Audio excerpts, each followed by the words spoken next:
आज का जो टॉपिक्स है वो टॉपिक्स है नर जनन तंत्र के बारे में। हम लोग आज यहाँ पर टॉपिक्स में नर जनन तंत्र से संबंधी जानकारी प्राप्त करेंगे। मानव में जन्म करने के लिए नर जो है बहुत ही महत्वपूर्ण भूमिका निभाती है, क्योंकि नर में जनन तंत्र में बहुत सारे अंग होते हैं और सभी अंग का अलग अलग काम होता है। तो आज हम लोग जनन करने के लिए नर में जो भी अंग है सभी अंगों के बारे में हम लोग जानकारी प्राप्त करेंगे और सभी अंग मिलकर के कैसे जनन होता है इसकी भी जानकारी हम लोग करेंगे। मानव जो है ये लैंगिक प्रजनन करता है और हम लोग को पता है कि लैंगिक प्रजनन करता है, इसलिए इसमें नर अलग होते हैं और मादा अलग होते हैं। मानव जो होता है एक लिंगी प्राणी होता है, ठीक है ना। और यहाँ जो कोशिका है यह समसूत्री विभाजन करती है, ठीक है ना, जनन करने के लिए। तो आज जो है नर जनन तंत्र के बारे में जानकारी प्राप्त करेंगे। छोटे छोटे अंग मिलकर के एक जनन तंत्रों की रचना करती है। हम लोग नर जनन अंगों की जानकारी प्राप्त करेंगे। तो नर जनन अंग जो है उसकी संख्या 2 होती है, ठीक है ना। उसको हम लोग वृषण बोलते हैं। क्या बोलते हैं? वृषण बोलते हैं। वृषण की संख्या कितना होती है?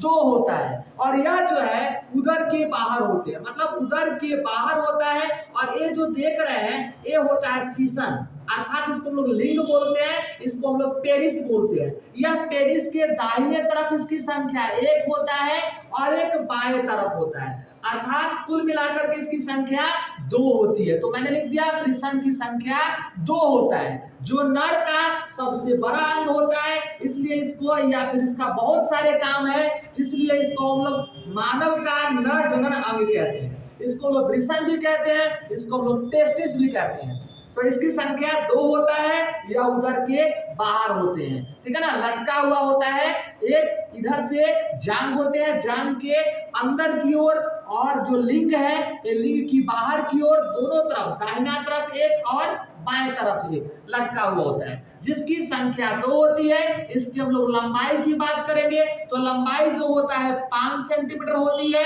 इसको हम लोग चौड़ाई की बात करेंगे, ये 3 सेंटीमीटर होता है। इसकी हम लोग मोटाई की बात करेंगे तो ये जो होता है 2.5 सेंटीमीटर होता है। इसकी आणविक भार की बात करेंगे तो वह आणविक भार 12 ग्राम होता है। और इसमें शुक्राणु की उत्पत्ति होती है, इसमें स्पर्म की उत्पत्ति होती है, या कह सकते हैं इसमें ब्रिय की उत्पत्ति होती है, या कह सकते हैं इसमें सीमेन की उत्पत्ति होती है, और इसमें टेस्टोस्टेरोन हार्मोन की उत्पत्ति होती है। ये जो टेस्टोस्टेरोन हार्मोन होता है जो नर में पाया जाता है, और ये जो नर में पाया जाता है, इस हार्मोन की उत्पत्ति जो है 11 वर्ष से लेकर के, इस हार्मोन की उत्पत्ति 11 वर्ष से लेकर के और 13 वर्ष से प्रारंभ हो जाता है। और ये हार्मोन का उत्पत्ति जो है, हार्मोन अगर रहेंगे तब पे शुक्राणु या ब्रिय की उत्पत्ति होगा, ठीक है ना।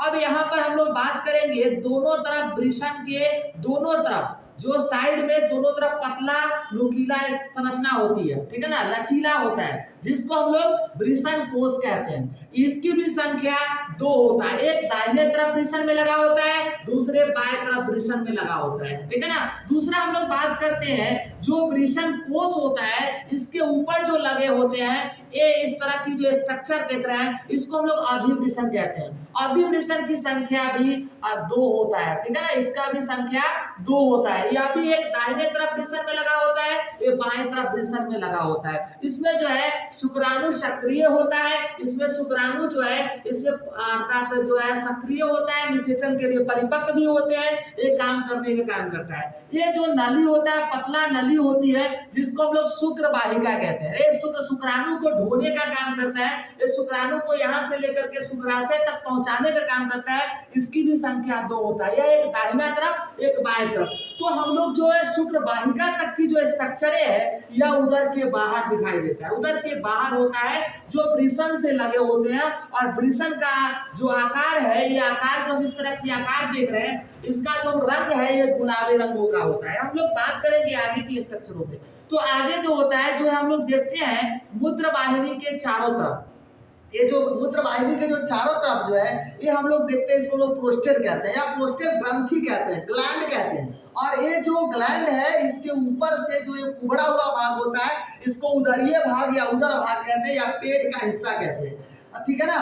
और प्रोस्टेट ग्लैंड जो होता है ये ग्रंथि है, ये मानव का सहायक ग्रंथि होता है जनन तंत्रों का। दूसरी हम लोग बात करते हैं, ठीक है ना, ये दूसरा बात करते हैं जिसको लोग शुक्राशय कहते हैं, इसकी भी संख्या 2 होता है या उदर में होता है, ठीक है ना। ये मूत्राशय के नीचे होते हैं, शुक्रवाहिनी नालिका के ऊपर होता है, एक दाहिने तरफ मूत्राशय के लगे होते हैं, एक बाएं तरफ लगा होता है, तो इसकी भी संख्या 2 होता है। उसके बाद हम लोग बात करेंगे मूत्राशय, तो मूत्राशय की संख्या 1 होती है, ठीक है, मूत्राशय की संख्या 1 होती है। और ये मूत्राशय जो है एक जो है अंदर की नीचे की ओर खुलता है, जिस रास्ते को हम लोग कहते हैं क्या चीज, मूत्र मार्ग। जो मूत्र अर्थात मूत्राशय जो है बाहर खुलता है, जो पेशाब उत्सर्जन के बाद बाहर आते हैं, इसको हम लोग मूत्र मार्ग कहते हैं, इसकी भी संख्या 1 होती है। हम लोग बात करेंगे ये जो बाहर का हिस्सा होता है, जो उदर के बाहर लटके हुए होते हैं, इसको हम लोग सीसन या लिंग कहते हैं, ठीक है ना। और ये जो हम लोग सीसन के बाहर जो मुंड होता है, जो माथा होता है, उसको लोग सीसन मुंड कहते हैं, ठीक है ना,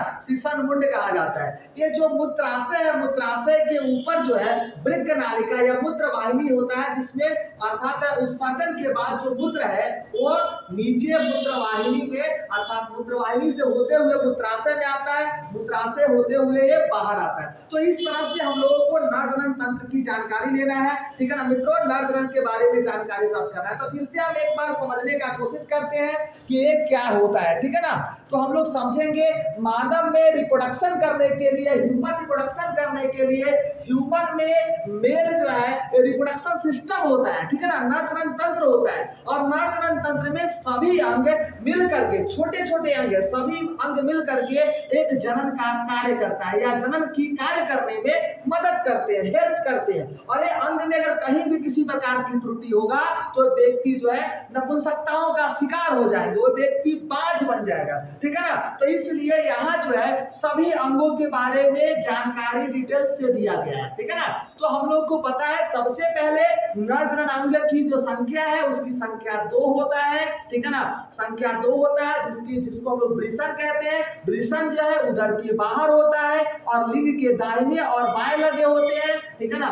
और वो जो है वृषण का जो आकार होता है वो आकार में लंबाई जो है 5 सेंटीमीटर होती है, इसकी चौड़ाई जो है 3 सेंटीमीटर होता है, इसका मोटाई जो है 2.5 सेंटीमीटर होता है, इसका आंतरिक भार जो है 12 ग्राम होता है। इसमें कक्षाओं अगर टीएस का देखते हैं, टीएस का अगर कक्षा देखेंगे तो यहाँ 250 कक्षा होती है, ठीक है ना।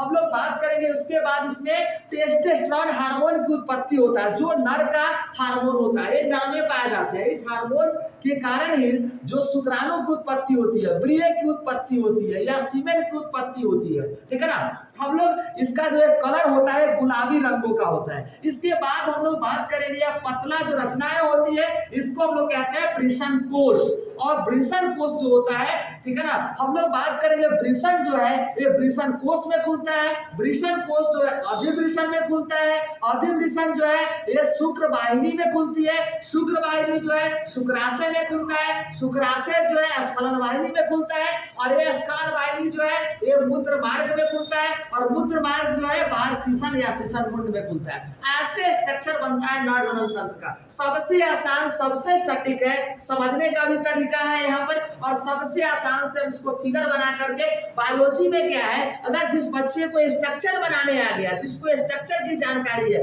वो आराम से इसके बारे में लिख सकता है और लिख करके समझ सकता है और इसमें ज्यादा से ज्यादा नंबर जो है उठा सकता है एग्जाम के लिए, ठीक है ना। तो यहाँ पर हम लोग नर जनन तंत्र की चर्चा कर रहे थे, तो मैंने बता दिया।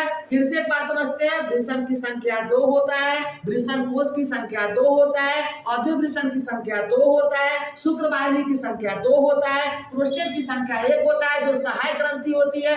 उदर भाग आप देख रहे हैं, मूत्राशय की, ये जो मूत्राशय की संख्या 1 होता है, शुक्राशय की संख्या 2 होता है, मूत्र वाहिनी की संख्या 2 होता है। ये हम लोग को स्ट्रक्चरों के बारे में जानकारी प्राप्त करना है। मैंने डिटेल से इसकी जानकारी आप लोग को बता दिया है। ये सभी अगर हम लोग जान लेंगे तो नर जनन तंत्र जो है पूरे कंप्लीट हो जाएगा। और इतना ही आपको याद रखेंगे।